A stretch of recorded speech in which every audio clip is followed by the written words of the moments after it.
कभी सोचा है कि एक आम से नजर आने वाले पत्थर में इतनी ताकत कैसे छुपी हो सकती है जो पूरे शहर को रोशन कर दे या फिर उसे तबाह कर दे? ये कहानी जमीन की गहराइयों से शुरू होती है और सितारों की तवानाई तक पहुंचती है।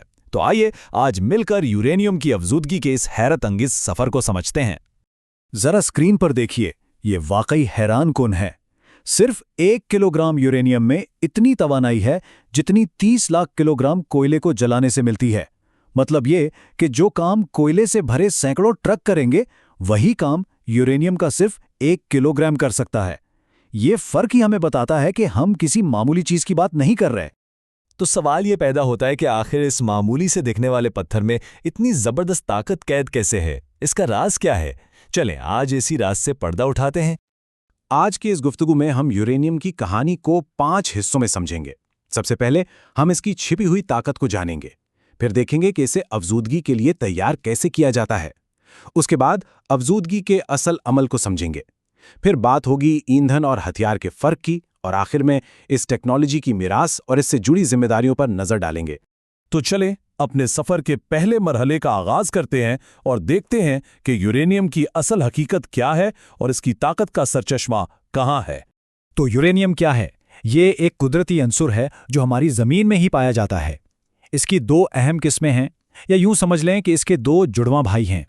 एक है यूरेनियम 238 जो बहुत आम है, और दूसरा है यूरेनियम 235 जो बहुत नायाब है, लेकिन असल काम का यही है। असल चैलेंज ये चार्ट दिखा रहा है। देखें, कुदरती यूरेनियम में से 99.3% तो यूरेनियम 238 है जो ज़्यादा कारआमद नहीं, जबकि वो आइसोटोप जो तवानाई पैदा कर सकता है यानी यूरेनियम 235 वो सिर्फ 0.7% है, 1% से भी कम। यूं समझें कि आपके पास 1000 पत्थरों का ढेर है और उसमें से काम के सिर्फ 7 पत्थर। और मसला यही है, न्यूक्लियर रिएक्टर चलाने के लिए एक जंजीरी तामुल या चेन रिएक्शन की ज़रूरत होती है। इसे ऐसे समझें जैसे एक डोमिनो गिरकर बाकी सबको गिराता चला जाता है।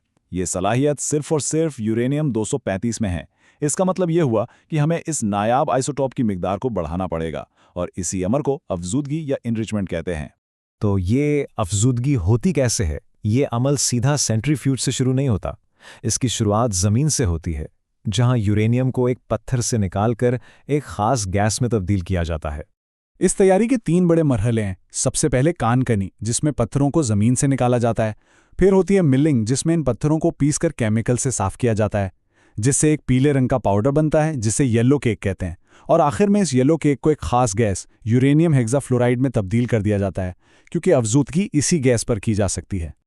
ये फर्क देखें, कान से निकाली गई कच्छ धात में सिर्फ 0.1% यूरेनियम होता है, लेकिन मिलिंग के अमल के बाद जो येलो केक बनता है उसमें यूरेनियम की मिकदार 80% तक पहुंच जाती है।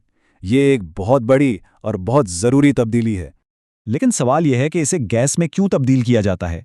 वजह बहुत सादा है। ठोस हालत में U235 और U238 को अलग करना तकरीबन नामुमकिन है, लेकिन जब ये गैस बन जाते हैं तो इनके वजन में जो मामूली सा फर्क है उसे इस्तेमाल करके इन्हें अलग किया जा सकता है। अच्छा, तो अब आते हैं इस कहानी के सबसे अहम और तकनीकी हिस्से की तरफ। वो अमल जो यूरेनियम के इस नायाब आइसोटोप को अलग करता है और इसे कारआमद बनाता है।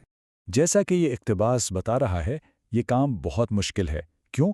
क्योंकि U235 और U238 कीमियाई तौर पर बिल्कुल एक जैसे हैं। इनमें फ़र्क सिर्फ वज़न का है, और वो भी ना होने के बराबर। U235 सिर्फ 1.26% हल्का है। तो आप 2 ऐसी चीज़ों को कैसे अलग करेंगे जो हर लिहाज से एक जैसी हों, सिवाय मामूली से वज़न के फ़र्क के? इसी चैलेंज से निपटने के लिए आज जो टेक्नोलॉजी सबसे ज़्यादा इस्तेमाल होती है वो है गैस सेंट्रीफ्यूज। ये एक बहुत ही जदीद मशीन है जो यूरेनियम गैस को नाकाबिले यकीन तेज़ी से घुमाती है, आवाज़ की रफ्तार से भी तेज़। इसका काम करने का तरीका समझना बहुत आसान है। सलाद सुखाने वाली मशीन को जहन में लाएं। जब सेंट्रीफ्यूज तेजी से घूमता है तो भारी वाला U238 बाहर दीवार की तरफ चला जाता है, जबकि हल्का वाला U235 दरमियान में यानी मरकज के करीब जमा होना शुरू हो जाता है। बिल्कुल वैसे ही जैसे सलाद के भारी पत्ते बाहर और हल्के पत्ते अंदर रह जाते हैं। लेकिन एक सेंट्रीफ्यूज से ये अलैदगी बहुत ही मामूली होती है, इसलिए मतलूबा सतह तक पहुंचने के लिए हज़ारों सेंट्रीफ्यूजेस को एक लंबी लाइन में जोड़ा जाता है, जिसे कैस्केड कहते हैं। गैस एक मशीन से निकलकर दूसरी में जाती है और हर मरहले पर U235 की मिकदार थोड़ी थोड़ी और थोड़ी बढ़ती जाती है। अब आते हैं उस अहम तरीन नुक्ते पर जो इस टेक्नोलॉजी को इतना हसास और मुतनाज़ा बनाता है। अफजूदगी की सतह यानी कॉन्सेंट्रेशन लेवल ही ये तय करती है कि यूरेनियम बिजली घर को रोशन करेगा या शहरों को तबाह कर देगा। ये चार्ट इस फर्क को बिल्कुल साफ दिखा रहा है। कुदरती यूरेनियम में U-235 सिर्फ 0.7% होता है। न्यूक्लियर पावर प्लांट्स के लिए इसे 3 से 5% तक अफजूदा किया जाता है, जो कि पुरअमन मकासद के लिए काफ़ी है। लेकिन जौहरी हथियारों के लिए इसे 90% से भी ज़्यादा अफजूदा करना पड़ता है, जो इसे इंतहाई खतरनाक बना देता है। ये टेबल इसे मजीद वाज़ेह करता है। 3 से 5% वाला यूरेनियम, जिसे लो एनरिच्ड यूरेनियम या LEU कहते हैं, पावर प्लांट्स में एक कंट्रोल्ड रिएक्शन के लिए इस्तेमाल होता है, जहां तवानाई आहिस्ता आहिस्ता खारिज होती है। जबकि 90% से ज़्यादा वाला यानी हाईली एनरिच्ड यूरेनियम या HEU हथियारों में एक बेकाबू धमाका खेज रिएक्शन पैदा करता है, जो पलक झपकते में तबाही मचा देता है। इतनी बेपनाह ताकत के साथ जाहिर है उतने ही बड़े खतरात भी जुड़े हैं। ये एक ऐसी टेक्नोलॉजी है जिसकी गलतियों के असरात सदियों तक बाकी रह सकते हैं। और तारीख हमें इन खतरात की याद दिलाती रहती है। 3 माइल आइलैंड, चेर्नोबिल और फुकुशिमा जैसे खौफनाक हादसात ने न सिर्फ लाखों जिंदगियां मुतासिर की, बल्कि पूरी दुनिया में न्यूक्लियर सेफ्टी के कवानीन और इस टेक्नोलॉजी के बारे में अवामी सोच को हमेशा के लिए बदल कर रख दिया। इस टेक्नोलॉजी का शायद सबसे बड़ा चैलेंज इसका फुजला यानी न्यूक्लियर वेस्ट है।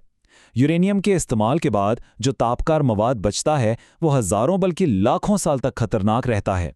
इस फजले को महफूज रखना एक ऐसी जिम्मेदारी है जो आने वाली अनगिनत नस्लों तक चलेगी। लेकिन इस कहानी का एक हैरतअंगेज मुस्बत पहलू भी है। मेगाटन्स टू मेगावाट्स नामी प्रोग्राम ने सर जंग के दौर के जौहरी हथियारों से HEU लेकर उसे LEU में तब्दील किया, जिससे अमेरिकी बिजली घरों को रोशन किया गया।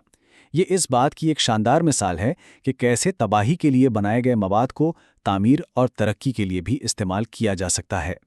तो आखिर में सवाल यही रह जाता है, ये टेक्नोलॉजी हमें बेमिसाल ताकत देती है, लेकिन साथ ही एक ऐसी जिम्मेदारी भी लाती है जो कभी ख़त्म नहीं होती।